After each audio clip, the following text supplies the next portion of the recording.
कहानी जिसमें वो प्रदर्शन करती हैं, उसके बाद फिर वो ओलंपिक की तैयारी करती हैं, उसके बाद फिर किस तरीके से मेडल जो है उसके बहुत करीब पहुंचकर वो चूक जाती हैं, और ये पूरी एक कहानी है जिसको अभी लोग जो हैं वो काफ़ी सुन रहे हैं और उनसे सहानुभूति भी हरियाणा के जो लोग हैं वो रख रहे हैं। और वो हमने देखा था जब स्वागत उनका किया गया था जब वो वापस आई थी पेरिस से।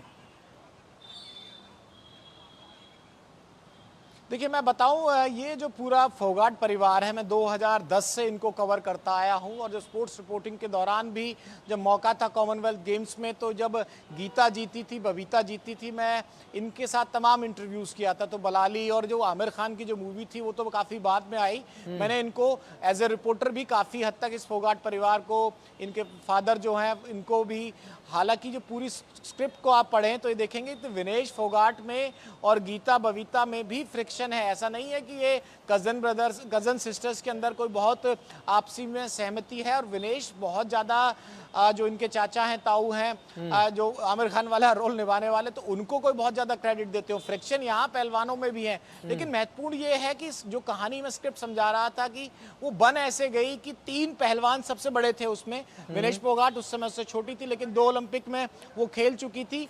विनेश फोगाट ने क्वालिफाई किया, बजरंग पूनिया क्वालिफाई नहीं कर पाए 2024 पेरिस ओलंपिक में, ना ही साक्षी मलिक क्वालिफाई कर पाई। तो ये एक जो एलिगेशन था कि ये पहलवान क्वालिफिकेशन से बचने के लिए दाग धो रहे हैं, उसको धोने का काम किसने किया? विनेश ने किया। और विनेश भी लगातार फाइट जीतकर सेमीफाइनल के मुहाने तक पहुंच के और बिल्कुल फाइनल के मुहाने तक पहुंचकर उन तमाम चीज़ों को गलत साबित करते हुए, कहते हैं ना कि भाई तमाम तरह के पक्ष होता है, विपक्ष होता है, तो विपक्ष में जो ब्रिजभूषण एंड शरण एंड कंपनी थे वो लगातार कहते थे कि ये तो बच रहे हैं, इनको तो लड़ना नहीं है। विनोद, आप जब इस बात का जिक्र कर रहे हैं तो मुझे कल की वो तस्वीर याद आ रही है ब्रिजभूषण शरण सिंह की, जिसमें वो मंच पर रोते हुए नजर आ रहे हैं और कह रहे हैं कि तमाम आरोप इसलिए लगाए गए, जिसका अंत आप देख सकते हैं कि लक्ष्य क्या था।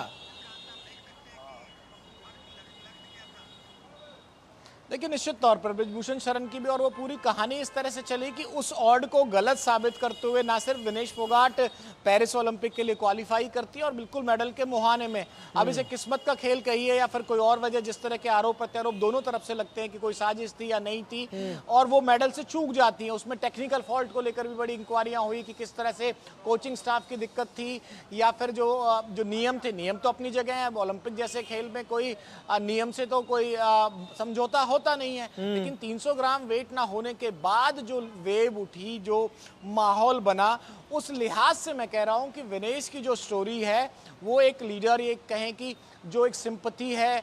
और अगर आप एक सोशल डिजिटल पर भी देखें तो इन तीनों पहलवानों में आज की डेट में सबसे ज्यादा सर्च और सबसे ज्यादा वायरल जो होती है कहानी, विनेश फोगाट का एक बयान में सुना देता हूं आपको, अपने दर्शकों को समझ में आ जाएगी। जींद में खड़कर टोल प्लाजा पड़ता है, जहां से लगातार किसान आंदोलन को लेकर मूवमेंट हुई थी। किसान आंदोलन के दौरान जब वो वहां पहुंचती हैं तो उनका स्वागत होता है, तमाम उनको मुकुट वगैरह और जिस तरह से दी जाती है। तो विनेश फोगाट से पूछा जाता है, वो कहती है कि जींद में आना मुझे हमेशा अच्छा लगता है, मैं जींद की बहू हूँ और ये मेरा ससुराल है, तो यहाँ आके, और जींद को हरियाणा की राजनीति का गढ़ कहा जाता है, मध्य कहा जाता है। तो ये एक बयान ऐसा है जो मेरे दिमाग में स्टिक कर रहा है। तो कहीं ना कहीं वो इंडिकेट कर रही थी कि ससुराल साइड की जो सीट है उस पर भी बातचीत बन सकती है, और जींद की राजनीति का और जींद में अपने ससुराल के कनेक्शन को वो ऑन कैमराज आके जो कहीं ना कहीं पहले ही व्याख्यान कर चुकी। तो मेरी गट फीलिंग जो सोर्सेज के अलावा भी है वो यही कहती है, जितना मैंने इनकी स्टोरी को, इनकी कहानी को और एज ए जर्नलिस्ट फॉलो किया है,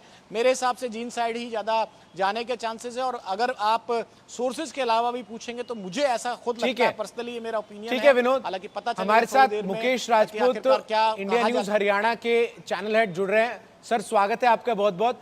मुकेश सर, आपसे मैं ये जानना चाह रहा हूं कि ये जो पूरी ज्वाइनिंग जो इस वक्त होने वाली है 3 बजे का समय, जैसा कि विनोद ने बताया, क्या इसकी पटकथा पिछले साल वो जो आंदोलन हुआ जंतर मंतर पर उसी समय लिख दी गई थी?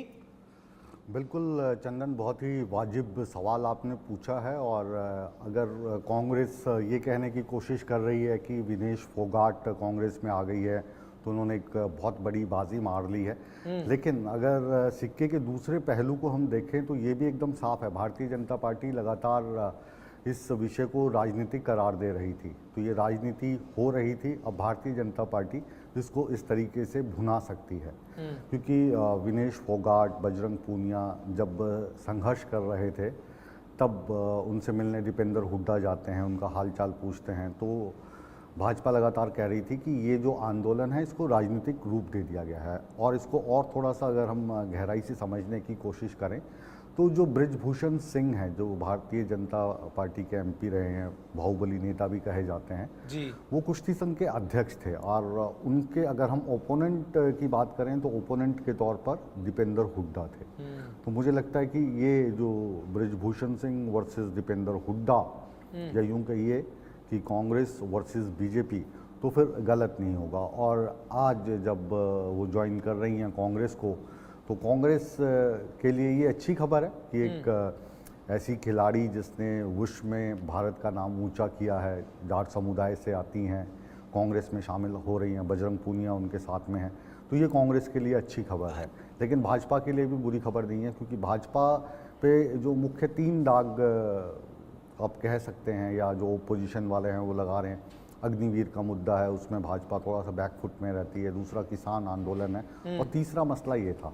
तो इसको अब देखना ये होगा कि भाजपा इसको किस तरीके से पेश कर पाती है आने वाले समय में, और कांग्रेस इसको सर ये तस्वीरें लगातार हम जरा एक बार दर्शकों को दिखा दे। इंडिया न्यूज पर एक्सक्लूसिव दिखा रहे हैं कि मुलाकात के बाद की तस्वीर अब सामने आ चुकी है, जिसमें बजरंग पूनिया, विनेश फोगाट, संगठन महासचिव केसी वेणुगोपाल और राष्ट्रीय अध्यक्ष मल्लिकार्जुन खड़गे नजर आ रहे हैं। मुकेश सर, जिस तरीके से हमने देखा कि पेरिस में जो कुछ विनेश फोगाट के साथ हुआ, और उसके बाद कांग्रेस जिस तरीके से विनेश फोगाट के साथ खड़ी नजर आई, प्रधानमंत्री तक पर इसको लेकर जो है उस सवाल खड़े कर दिए गए, और फिर जो वेलकम किया गया यहां पर विनेश फोगाट का, और उस गाड़ी पर दीपेंद्र हुड्डा का खड़ा होना, उसने कहीं ना कहीं पूरी पिक्चर जो क्लियर कर दी। मैं आपसे ये जानना चाह रहा हूं स्पेसिफिकली कि इन दोनों के ज्वाइन करने से कितना बड़ा एडवांटेज कांग्रेस को इस चुनाव में जो है वो मिल सकता है। क्या कांग्रेस एक जो रनिंग इमोशंस इस वक्त विनेश फोगाट के साथ है उसको इनकैश करना चाह रही है, और यही वजह है कि बजरंग पूनिया को टिकट ना देकर